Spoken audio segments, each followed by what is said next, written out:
Who is the head coach of the USA men's Olympic basketball team? The United States of America is the most dominant basketball nation in the history of the Summer Olympics. They finished on the podium in every men's tournament they participated in, except for 1980 when they boycotted, including 16 gold medals, 1 silver, and 2 bronze. They always finish at the top, as they should, given the amount of talent that the NBA produces. But you need a level-headed leader who can manage all those egos, so they always need the right coach at the helm. Since 2021, Golden State Warriors head coach Steve Kerr has been in charge of the men's Team USA Olympics program.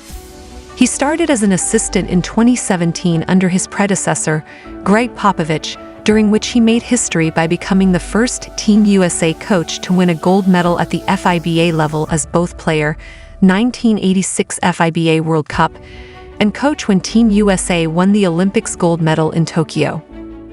As a 9-time champion, it was only natural that Team USA levitated towards Kerr to be the leader of their program once Popovich stepped down in 2021. Steve Kerr's journey as Team USA head coach.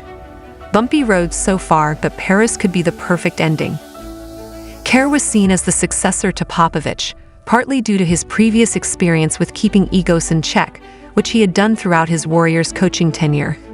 But he is also one of the most well-respected coaches in the league because of how he created a dynasty in Golden State, which featured 4 championships and also the greatest regular season team of all time. Kerr's first tournament as the head coach was in 2023, when he led Team USA to a 4th-place finish at the FIBA World Cup in the Philippines, Japan, and Indonesia. The roster was poorly constructed, so Kerr was already dealt a bad hand. In terms of talent alone, the USA were clearly the best team, but the absence of appropriate player profiles and supper coaching cost them dearly. They were handed their first loss against Lithuania in the 2nd round, but managed to qualify for the next round. After beating Italy in the quarterfinals, they were second best against a spirited Germany squad, losing after a second-half disaster.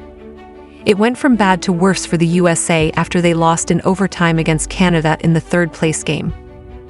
Less than 2 months after that disappointing result, Kerr announced that he would be stepping down from this role post the 2024 Olympics. So it's unsurprising that Team USA is headed to Paris with a stacked roster and revenge on its mind. Looking back at Steve Kerr's predecessor, Gregg Popovich, a short but sweet stint for Coach Pop. Team USA seems to have a legendary coach-only policy for the most part. Prior to Kerr, San Antonio Spurs head coach Gregg Popovich was in charge, after being appointed right after the 2016 Olympics. Popovich had his first stint with Team USA back in 2002, when he served as an assistant alongside George Karl.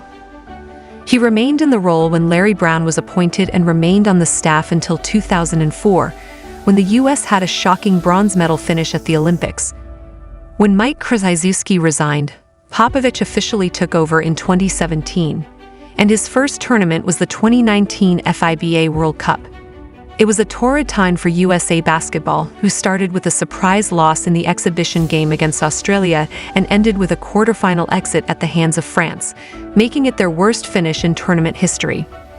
Popovich redeemed himself 2 years later during the Olympics when he led the team to a gold medal finish at the Tokyo Olympics. It also felt like the right time for Pop to retire, and he passed on the mantle to his protégé Kerr, who he coached at San Antonio previously. Future of the position. Who can succeed Kerr after the Paris Olympics? The most obvious candidate to step up for the role is Kerr's assistant and Miami Heat head coach, Erik Spoelstra.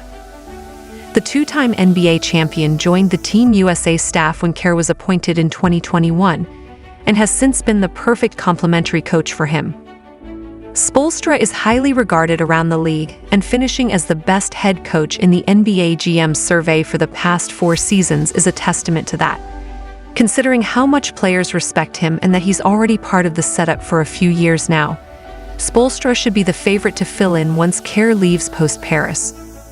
Tyronn Lue, one of the other assistants on the team, could be a strong candidate if Spoelstra takes himself out of consideration. The other assistant coach on the staff right now, Mark Few, could also be in the running if Team USA decides to hire a college coach again.